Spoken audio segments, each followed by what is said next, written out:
Everyone, कैसे हैं आप सभी लोग। I hope you all must be doing fine. तो जैसा कि मैंने आपको लास्ट वीडियो में बताया था कि एमटीपी पिल्स में जरा सी लापरवाही के कारण कितने सारे कंसिक्वेंसेस जो है मेरी बॉडी को झेलने पड़े थे, तो इन सब के बारे में मैं लास्ट वीडियो में बता चुकी हूं। अगर आपने अभी तक वो वीडियो नहीं देखी है तो उसका लिंक मैं डिस्क्रिप्शन बॉक्स में डाल दूंगी, जहां से जाके आप इस वीडियो को देख सकते हैं। और मैं चाहूंगी कि आप उस वीडियो को जरूर देखें और मैक्सिमम लोगों तक उस वीडियो को पहुंचाएं, ताकि कोई भी जो है जरा सा भी लापरवाही किसी भी केस में अपनी बॉडी के साथ ना करें।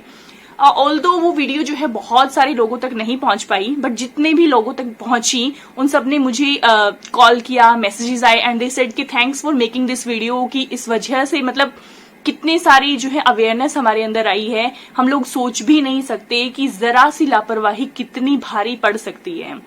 सो आई एम रियली ऑनर्ड कि हाँ भाई आप लोग इससे अवेयर हुए, तो इससे बड़ी बात मेरे लिए कुछ नहीं हो सकती।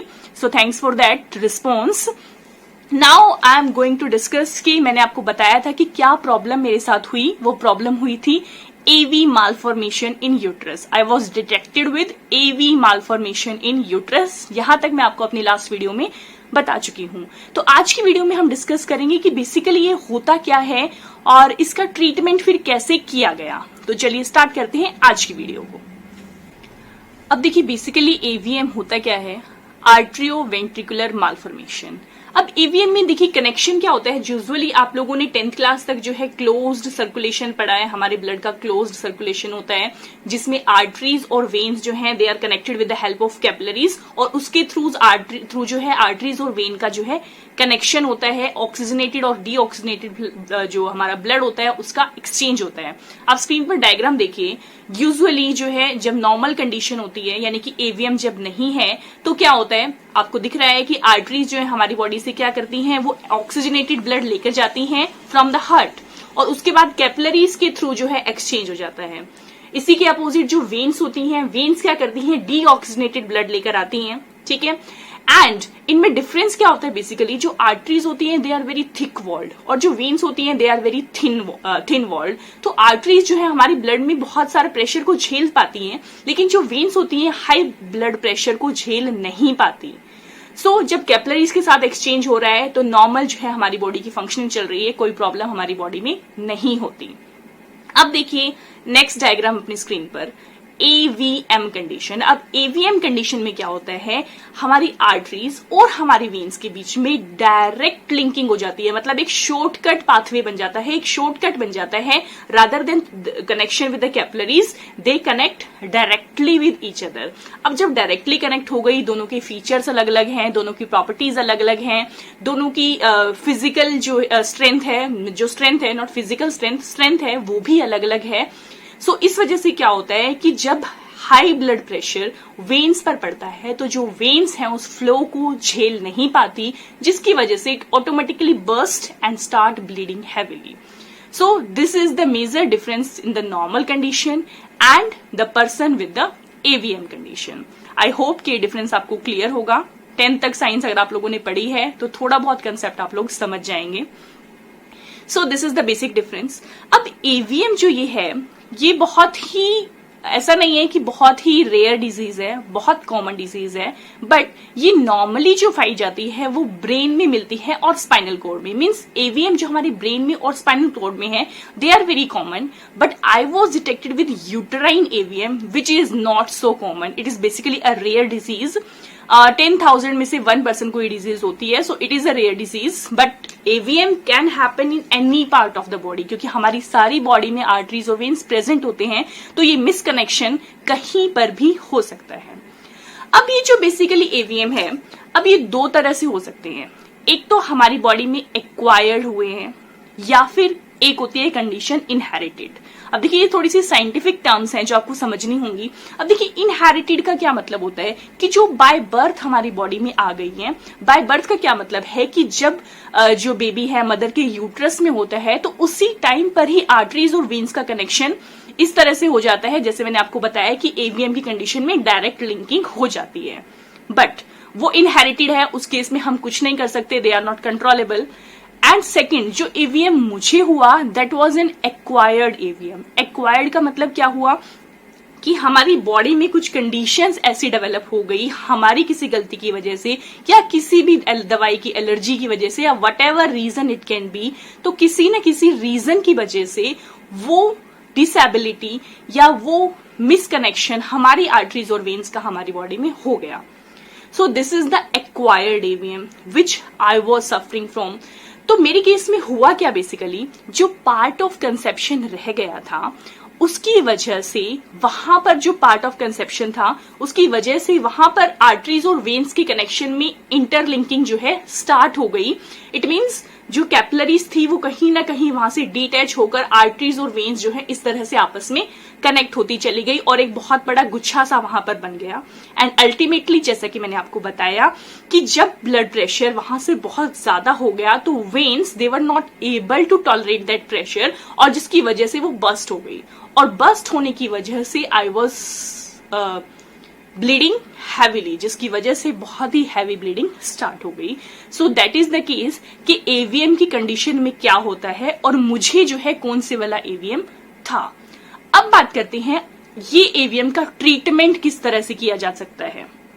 सो बताती हूं मैं आपको इसके ट्रीटमेंट के बारे में.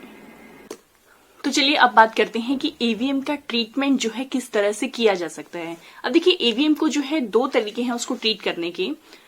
एक तो है हमारा परमानेंट तरीका कि हाँ भाई उसमें क्या किया जा सकता है कि जिस भी पार्ट के आर्टरीज या वेन्स में ये प्रॉब्लम हुई है एवीएम की उस पर्टिकुलर पार्ट को ही रिमूव कर दिया जाए जिससे कि जो वहां पर आर्टरीज और वेन्स हैं उनका फंक्शन अपने आप ही ऑटोमेटिकली बंद हो जाएगा. Second thing is a semi permanent solution. अब सेमी परमानेंट सोल्यूशन मेरे केस में सेमी परमानेंट सोल्यूशन ही ऑप्ट किया गया क्योंकि परमानेंट सोल्यूशन क्या होता है, hysterectomy. And I was in my fertile period तो I was not ready for hysterectomy obviously. So हमारा जो ऑप्शन डॉक्टर ने चूज किया by looking at my fertile period, तो उन्होंने कहा कि we should opt for embolisation. एक प्रोसीजर होता है एम्बोलाइजेशन. अब उस एम्बोलाइजेशन प्रोसीजर में बेसिकली होता क्या है उसकी वीडियो का लिंक जो है मैं डिस्क्रिप्शन बॉक्स में डाल दूंगी. अगर आप वो वीडियो देखना चाहें कि किस तरह से एम्बोलाइजेशन की जाती है तो वहां पर जाकर आप एम्बोलाइजेशन का प्रोसीजर देख सकते हैं. मैं अपनी स्टोरी बताती हूँ कि मेरे साथ बेसिकली हुआ क्या. जब एम्बोलाइजेशन के लिए सर्जरी के लिए मुझे ले जाना था तो कैथ लैब में मुझे ले जाया गया. कैथ लैब होती है, कैथ लैब बोला जाता है डॉक्टर्स की, जहां पर कार्डियोलॉजिस्ट या जो भी न्यूरोलॉजिकल सर्जरीज जो होती हैं वहां पर परफॉर्म की जाती हैं. तो कैथ लैब में ले जाने पर I was so afraid bye looking at the lab, क्योंकि लैब में जो है इतनी सारी मशीन्स, इतनी बड़ी बड़ी मशीन्स रखी गई हुई थी, मतलब खतरनाक सी टेबल थी. मुझे बहुत डर लगा जब उस कैथ लैब में मुझे ले जाया गया. मैंने डॉक्टर को बोला भी कि मुझे तो आपकी लैब देखकर ही बहुत ज्यादा डर लग रहा है. देन डॉक्टर स्टार्ट स्माइलिंग क्योंकि उन लोगों के तो वही लैब है और वहीं पर भी मीन्स आई थिंक कि जो डॉक्टर्स होते हैं just they are next to God. They are like कि हाँ भाई किस तरह से किसी की भी जान वो बचा लेते हैं. So I really respect this profession. तो चलिए मुझे ले जाया गया. फिर वहां पर जो है सेडेशन मुझे दिया गया because I am so much pain sensitive. मेरी बॉडी जो है पेन नहीं झेल सकती, मुझसे नहीं सहन होता बेसिकली पेन. तो वहां पर फिर मुझे लेटाया गया और सेडेशन मुझे दे दिया गया, यानी कि मुझे कुछ टाइम के लिए सुला दिया गया ताकि मुझे जो है पेन फील ना हो. क्या होता है, एक कैथेटर होता है. कैथेटर को हमारी बॉडी में इंसर्ट किया जाता है. मेरी बॉडी में इंसर्ट किया गया कैथेटर को. देन उस पार्ट तक लेके जाता है. एक मशीन में साथ के साथ रिकॉर्ड होता रहता है कि भाई कैथेटर कहाँ कहाँ पहुंच गया है. तो वहां जहां पर वो एवीएम की प्रॉब्लम है उस पोजीशन तक कैथेटर को लेके जाते हैं. उसके बाद उस पे कुछ सब्सटेंसेस होते हैं, ग्लू लाइक सब्सटेंसेस होते हैं, जिससे कि वहां की जो आर्टरीज होती है ना उनको ब्लॉक कर दिया जाता है. आप वीडियो देखेंगे तो आपको पता लगेगा किस तरह से कैथेटर की हेल्प से वहां पर बर्न कर दिया जाता है जिससे कि वो सील हो जाती है आर्टरीज जहां से जो है हैवी ब्लीडिंग हो रही है. तो अल्टीमेटली वो प्रोसीजर मेरा डन कर दिया गया, एम्बोलाइजेशन कर दिया गया. प्रोसीजर का नेम था यूटराइन आर्टरी एम्बोलाइजेशन, क्योंकि मुझे एवीएम की प्रॉब्लम यूट्रस में थी, इसलिए मेरी यूटराइन आर्टरी को जो है एम्बोलाइज कर दिया गया, ब्लॉक कर दिया गया. और फिर वहां से जो है ब्लीडिंग रुक गई थी. बट जब वो प्रोसीजर हो ही रहा था तो बीच में आई डोंट नो कि कितना लंबा प्रोसीजर चल गया. मुझे याद है कि मेरी नींद खुल गई थी एंड मुझे बहुत ज्यादा पेन हुआ. आई स्टार्टेड क्राइंग, लिटरली मैं रो रही थी. But the doctor have to complete the procedure. तो जो है प्रोसीजर फाइनली कंप्लीट हुआ। उसके बाद उन्होंने इस तरह से कुछ प्रेस करते हैं, वो प्रेस करने पर भी बहुत ज्यादा पेन मुझे हो रहा था। एंड देन दे सेड कि पूरे 12 आवर्स तक मुझे बिल्कुल स्ट्रेट लेटना होगा, बिल्कुल my leg should not move at all, बिल्कुल स्ट्रेट लेग्स रहेंगी। और स्ट्रेट लेटने की वजह से मेरी जो बैक पेन है वो भी बहुत ज्यादा हो रही थी। I still remember that night, मतलब बहुत ही मुश्किल टाइम था कि किस तरह से वो रात हमने गुजारी। मेरे हस्बैंड साथ में थे, मेरे मदर इन लॉ साथ में थे। और बट आई फील कि भाई हमारे साथ जो कुछ प्रॉब्लम होती है तो हमारी फैमिली भी मेंटली कहीं ना कहीं उसे फेस करती है। सो मेरी फैमिली ने मुझे बहुत सपोर्ट किया। जब भी मेरी बैड सिचुएशन आई तो पूरी रात ऐसा नहीं था कि मैं ही दर्द में जाग रही थी, वो दोनों भी जाग रहे थे मेरे साथ। So that feeling it cannot be explained.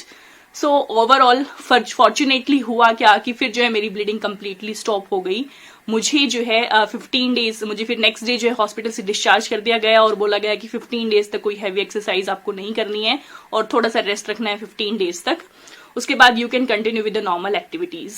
तो नॉर्मल एक्टिविटीज फिर जो है 15 डेज के बाद जो है मैंने स्कूल जाना भी स्टार्ट कर दिया था। Actually I am a teacher, तो स्कूल जाना मैंने स्टार्ट कर दिया था and I was completely normal. But doctors ने कहा था कि उसके बाद आप जो है एक अल्ट्रासाउंड और करा लीजिएगा क्योंकि कहीं यूट्रस में अब भी और कोई पार्ट रहते तो नहीं है, क्योंकि ड्यूरिंग द एम्बुलाइजेशन प्रोसीजर उन्होंने यूट्रस को टच भी नहीं किया था। उन्होंने जो छेड़ी थी वो सिर्फ आर्टरीज थी जो उन्होंने टच की थी और आर्टरीज को ही एम्बुलाइज किया गया था। So the time is really not so lucky for me, was not so lucky for me at that time actually. So क्या हुआ फिर जो है हमने अल्ट्रासाउंड कराया एंड इट वाज फाउंड कि कुछ पार्ट्स ऑफ कंसेप्शन अभी भी हैं which need to be removed through DNC procedure. DNC normally जिसे सिंपल लैंग्वेज में कह देते हैं कि सफाई करनी होगी।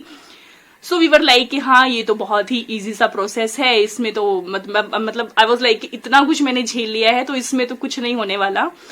And we were ready for DNC procedure. अब डीएनसी प्रोसीजर कराने के लिए हम लोग जब आए तो डर तो मुझे लग रहा था क्योंकि मैं बहुत ज्यादा पेन सेंसिटिव हूँ और मुझसे बस पेन नहीं सहन होता। I don't know why but I can not tolerate the pain. So DNC procedure के लिए ले जाया गया। तो जब मैंने बता दिया था आई एम पेन सेंसिटिव तो ऑब्वियसली जो है एनेस्थीसिया के अंडर जो है मेरी डीएनसी परफॉर्म करी जानी थी। सो डीएनसी के लिए I was ready, I was kept on the table and general anaesthesia was given to me. But again the time was not in my favour. General anaesthesia से मुझे जो है हो गई एनाफाइलेक्सिस। एनाफाइलेक्सिस बेसिकली क्या होती है? It is a like allergy to some specific allergen. तो जनरल एनेस्थीसिया के टाइम पर जो मेडिसिन मुझे दे दी गई उस मेडिसिन से मुझे हो गई एलर्जी एंड जो मेरा बीपी है वो सडनली बिल्कुल लो हो गया। मेरी पूरी बॉडी पे बहुत ज्यादा स्वेलिंग एकदम से स्टार्ट हो गई और जो डीएनसी का प्रोसीजर था वो बीच में ही रोकना पड़ा। And again at that time also I was like why is this happening to me. But obviously जो आपके साथ हो रहा है वो आपको सहन करना ही होता है। फिर जो है अलग अलग टाइप के डॉक्टर्स बुलाए गए, न्यूरोलॉजिकल डॉक्टर्स बुलाए गए और सभी की हेल्प से finally again I was lucky in that sense कि मैं हमेशा बच जाती हूँ। सो जो है मुझे होश आ गया एंड जब मुझे होश आया मुझे बस ये याद है कि डॉक्टर ने एक लाइन बोली थी कि शुक्र है बच गई। एंड आई वाज लाइक कि क्या हो गया था, मुझे तो पता ही नहीं था कि हुआ क्या बेसिकली। फिर जो है मुझे आईसीयू में शिफ्ट किया गया जहां पर फिर मैम ने मुझे बताया कि ऐसे ऐसे आपको जो है एलर्जी हो गई थी मेडिसिन से। Then I was like okay if this had happened okay nothing can be done. But अब आप ठीक हो। स्वेलिंग जो है मुझे कुछ घंटों तक बल्कि कुछ दिनों तक रही। उसके बाद जो है आई वॉज नॉर्मल और जो है देन डॉक्टर सेड कि हाँ अब आपकी कंडीशन जो है बिल्कुल नॉर्मल है। आपकी जो रिमेनिंग पार्ट अगर अभी भी कोई रहता है तो वो मेडिसिन के थ्रू जो है निकाल दिया जाएगा, तो मेडिसिनली उसको रिमूव कर देंगे। एंड वी वर ओके कि हाँ भाई अब सब कुछ ठीक है। फिर जो है लगभग 1.5 साल तक मैंने मेडिसिन खाई और बहुत सारे हार्मोन्स और बहुत सारी एंटीबायोटिक्स मैं लेती रही, जिसकी वजह से कुछ तो साइड इफेक्ट मेरी बॉडी में हुआ होगा ऑब्वियसली। थोड़ा सा वेट गेन मेरा हो गया, बहुत ज्यादा नहीं कह सकती बट हाँ वेट गेन मेरा हुआ। And but I was healthy, मुझे और कोई इश्यू उसके बाद नहीं हुए। आई थिंक 2 और 3 मंथ्स के बाद मुझे रेगुलर जो है मेंस्ट्रुअल फ्लो भी स्टार्ट हो गया था एंड मेडिसिन लेकिन चल रही थी। उसके बाद 1.5 साल बाद लगभग जो है मेरी मेडिसिन जो है सभी बंद कर दी गई और उसके बाद डॉक्टर ने कहा कि अब एक आप फाइनल अल्ट्रासाउंड करा लीजिए कि क्या अभी भी एवीएम की प्रॉब्लम आपकी बॉडी में है या नहीं है। देन हमने जो है लास्ट अपना अल्ट्रासाउंड कराया। उस टाइम पर कोरोना की सिचुएशन आ गई थी, तो अपॉइंटमेंट भी हमें ऑनलाइन ही लेनी पड़ रही थी डॉक्टर से। बट ठीक है, ऑनलाइन अपॉइंटमेंट के थ्रू जो है फिर उन्होंने बता दिया था कि आप लोग करा लीजिए ऐसे अल्ट्रासाउंड। फिर हमने कराया अल्ट्रासाउंड में, फिर जो है सब कुछ नॉर्मल आया, भगवान की दया से सारी कंडीशन जो है नॉर्मल थी। तो डॉक्टर ने कहा कि अब सब कुछ ठीक है, अगर आप सोचना चाहें तो आप बेबी प्लान करना चाहें तो आप लोग कर सकते हैं। But we were not ready, क्योंकि बहुत सारे केमिकल्स मैंने उस टाइम खा रखे थे, बहुत सारी मेडिकेशन मेरी चली थी। सो हमने सोचा कि अभी रुक कर जो है हम लोग बेबी के बारे में सोचेंगे। इसके बाद अब कुछ टाइम, मतलब 2-3 साल हो गए हैं उस प्रोसीजर को, और उसके बाद हमने बेबी के बारे में सोचा। Then again the luck was not in my favour, और अब भी मेरे साथ कुछ हुआ जिसके बारे में मैं आपको अपनी नेक्स्ट वीडियो में बताऊंगी। आई होप ये वीडियो आपके लिए हेल्पफुल रहेगी, so please share it with the maximum people. Till then, take care, bye bye.